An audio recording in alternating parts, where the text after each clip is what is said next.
नमस्कार, मी प्राध्यापिका जयश्री चौहान. काव्यपरी जयश्री ऑफिशियल या माझ्या यूट्यूब चॅनलवर आपल्या सर्वांचं मनापासून स्वागत करते. जय शारदे वागेश्वरी, विधी कन्यके विद्याधरी, ज्योत्स्ने परी कांती तुझी, मुखरम्य शारद चंद्रमा. जय शारदे वागेश्वरी, विधी कन्यके विद्याधरी.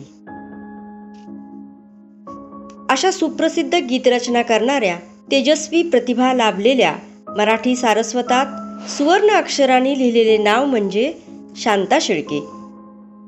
12 ऑक्टोबर हा त्यांचा जन्मदिवस.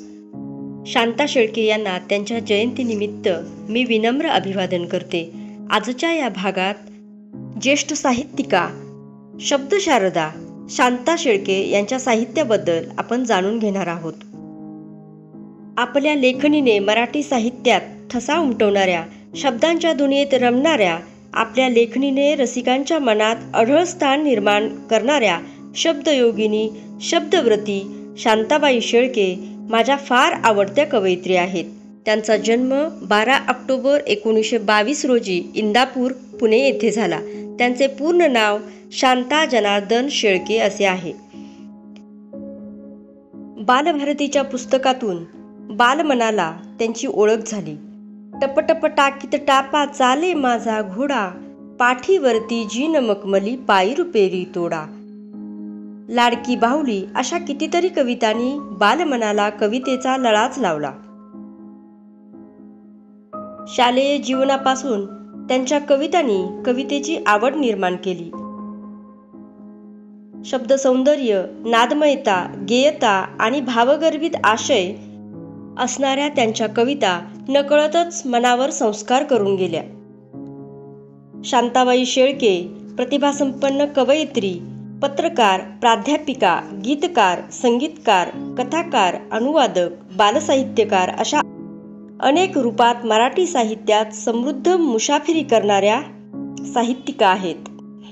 फिल्म सेन्सॉर बोर्डच्या देखील त्या अध्यक्षा होत्या.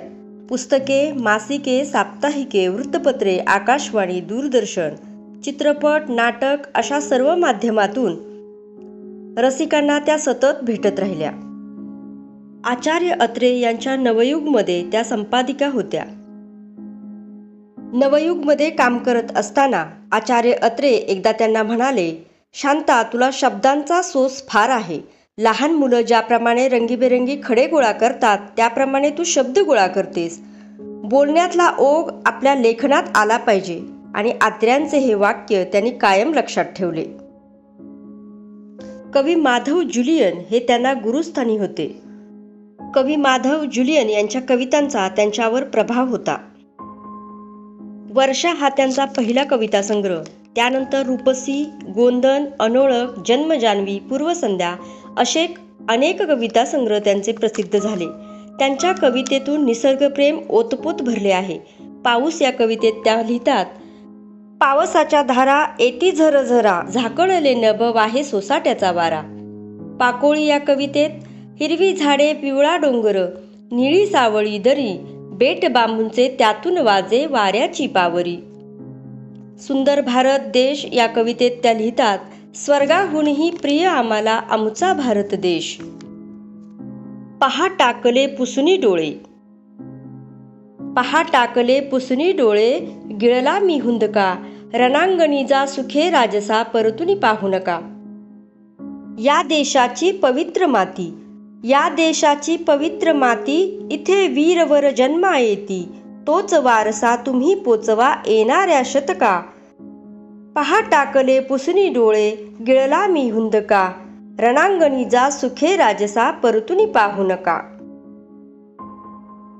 पैठणी या कवितेत त्या लिहितात, कधीतरी ही पैठणी मी धरते कवळून, कधीतरी ही पैठणी मी धरते कवळून, मऊ रेशमी स्पर्शामध्ये आजी भेटते जवळून, आजी भेटते जवळून. नववर्ष स्वागता या कवितेत त्या लिहितात, स्वतः स्वतःला देत दिलासा, पुसले डोळे हसता हसता. स्वतः स्वतःला देत दिलासा, पुसले डोळे हसता हसता, उभे इथे मी पसरून बाहू, नववर्षा रे तुझ्या स्वागता, नववर्षा रे तुझ्या स्वागता. निरागस बालमनावर संस्कार घडवणारे त्यांचे साहित्य मुलांच्या भावविश्वातील कल्पना, खेळ, चित्र आणि निसर्ग रंजक गोष्टीच्या माध्यमातून त्यांनी सांगितलं आहे. चिमणचारा, थुई थुई नाच मोरा, टिपटिप चांदणी, मांजरांचा गाव, झोपेचा गाव, वाऱ्याचा रंग इत्यादी कविता संग्रहातून मुलांना आवडणाऱ्या कविता त्यांनी लिहिल्या आहेत. लहान मुलांना पऱ्या खूप आवडतात अशीच एक कविता.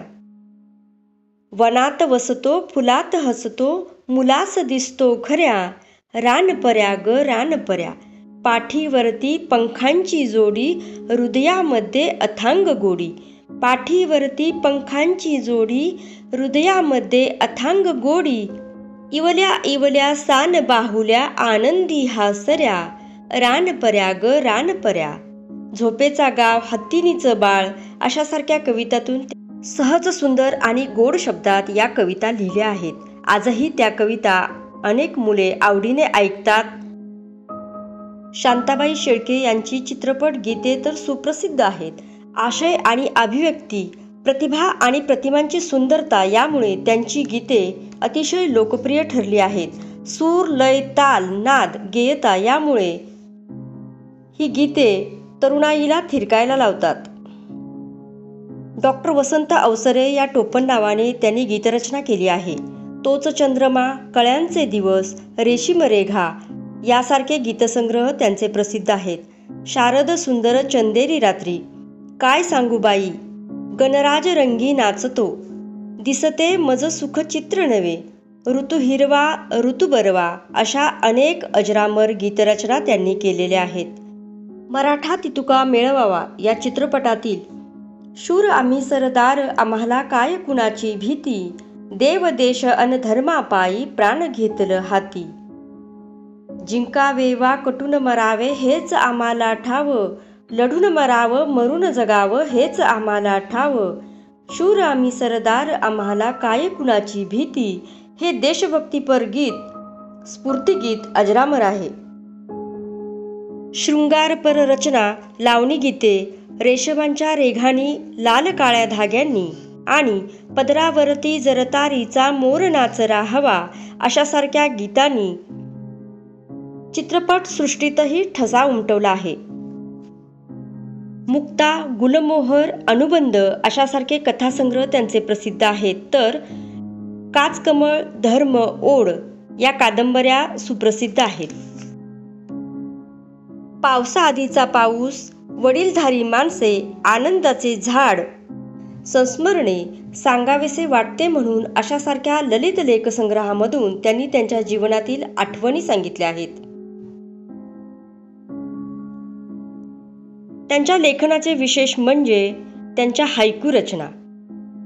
जपानी पद्धतीतील त्यांच्या हायकू रचना पाण्यावरच्या पाकळ्या या काव्यसंग्रहात 200 पेक्षा जास्त मुक्त अनुवाद त्यांनी संग्रहित केले आहेत. उदाहरणार्थ, देवळातली प्रचंड घंटा नाद धजेना करू, तिच्या कडेवर गाढ झोपले एक फुलपा करू, जीवनचिंतन, निसर्गाची ओढ आणि अनुभूतीचे वैशिष्ट्य असणाऱ्या 3-4 ओळींच्या हायकू रचना त्यांनी केल्या आहेत. त्यांच्या अनुवादित ग्रंथामध्ये महत्त्वाचे म्हणजे संस्कृतमधील महाकवी असणारे कालिदास यांचे मेघदूत या मेघदूताचा अमर काव्याचा मराठी अनुवाद, त्यातील शब्द, आशय, रस हे सर्व लक्षात घेऊन प्रवाही छंदात त्यांनी मराठीत अनुवाद केला आहे आणि हा अनुवाद मनाला स्पर्शून जातो. प्रसिद्ध लेखिका लुईसा मे एल्कॉट यांच्या प्रसिद्ध लिटिल वुमन या कादंबरीचा चौघीजणी या नावाने मराठीत अनुवाद केला आहे. वेद मेहता यांच्या आत्मचरित्राचा अनुवाद आंधळ्यांचे डोळे या नावाने प्रसिद्ध आहे. औट घटकेचा राजा अशासारखे अनुवादित ग्रंथ त्यांचे प्रसिद्ध आहेत. आपले जीवनानुभव त्यांनी धुळपाटी या नावाच्या आत्मचरित्रातून व्यक्त केले आहेत.